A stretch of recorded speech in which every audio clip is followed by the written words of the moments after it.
তুমি কোনোদিন বাচ্চার বাবা হতে পারবে না। তুই বাবা হইতেছ, আমি প্রেগন্যান্ট। পরকীয়া। কি বলতেছো রুমকি? আমি খুব স্পষ্ট ভাবে বলে দিয়েছি যে তুমি কখনো বাবা হতে পারবা না, তাহলে তোমার স্ত্রী প্রেগনেন্ট হয় কি করে? বস আমি একটু কাজে আসছি, আসতে দেরি হবে। আর রাখেন আপনার চাকরি, কেন আমার জীবন চলে যায় আপনি আছেন চাকরি নিয়ে। আপনার সঙ্গে কাজ করতে পেরে আমি নিজেকে ধন্য মনে করছি। আসলে অনেক লাকি যে আমি আপনার মতো একজন বস পেয়েছি। আপনার আন্ডারে কাজ করলে আমি শিওর আমি অনেক কিছু শিখবো। আমি চাচ্ছি আপনি আমাকে একটু মাথায় হাত দিয়ে দোয়া করে দেবেন। দোয়া করে দিচ্ছি। কতদিন ধরে চলতেছে এইসব? কি চলতেছে কতদিন ধরে? ও বুঝো না, সুজি খাও। রিক্সায় যে মেয়েটা গেল, ওর সাথে সম্পর্ক কতদিন ধরে তোর? উনি আপনার কি হয় ভাইয়া? আমার বউ হয়।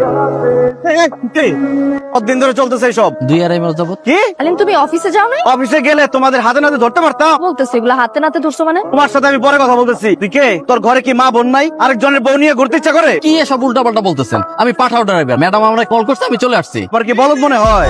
সব বয়ফ্রেন্ড ধরা পড়লে পাঠাও ড্রাইভার হয়ে যায়। আলিম তুমি কিন্তু সিন ক্রিয়েট করতেছো, মান সম্মান যাচ্ছে। কিসের মান সম্মান? আমার জীবন চলে যেতেছে, সে আছে মান সম্মান নিয়ে। পাগল ছাগল কোত্থেকে আসেনি কে? I am really sorry. আপনার হাজবেন্ডকে বলেন হেলিকপ্টার কিনে তারপর উড়ে নিয়ে যাইতে। তুমি এটাকে কি বললা? এই লোক আমার বয়ফ্রেন্ড। এর দিকে মনে হয় তোমার বয়ফ্রেন্ড। তুমি তাকে ক্লিয়ারলি বলছো এই লোক আমার বয়ফ্রেন্ড। রিয়া কোথায়? এখানে কোনো রিয়া টিয়া থাকে না জান। তুমি করছো না আমার সাথে তুমি? আমি জানি না রিয়া কোথায় থাকি।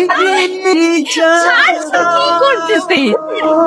তুই যে আসছিস আমাকে একটা ফোন করে আসবি না? বাসা মানেই তো আমার বাসা। আমাদের বাচ্চাটা কেমন আছে?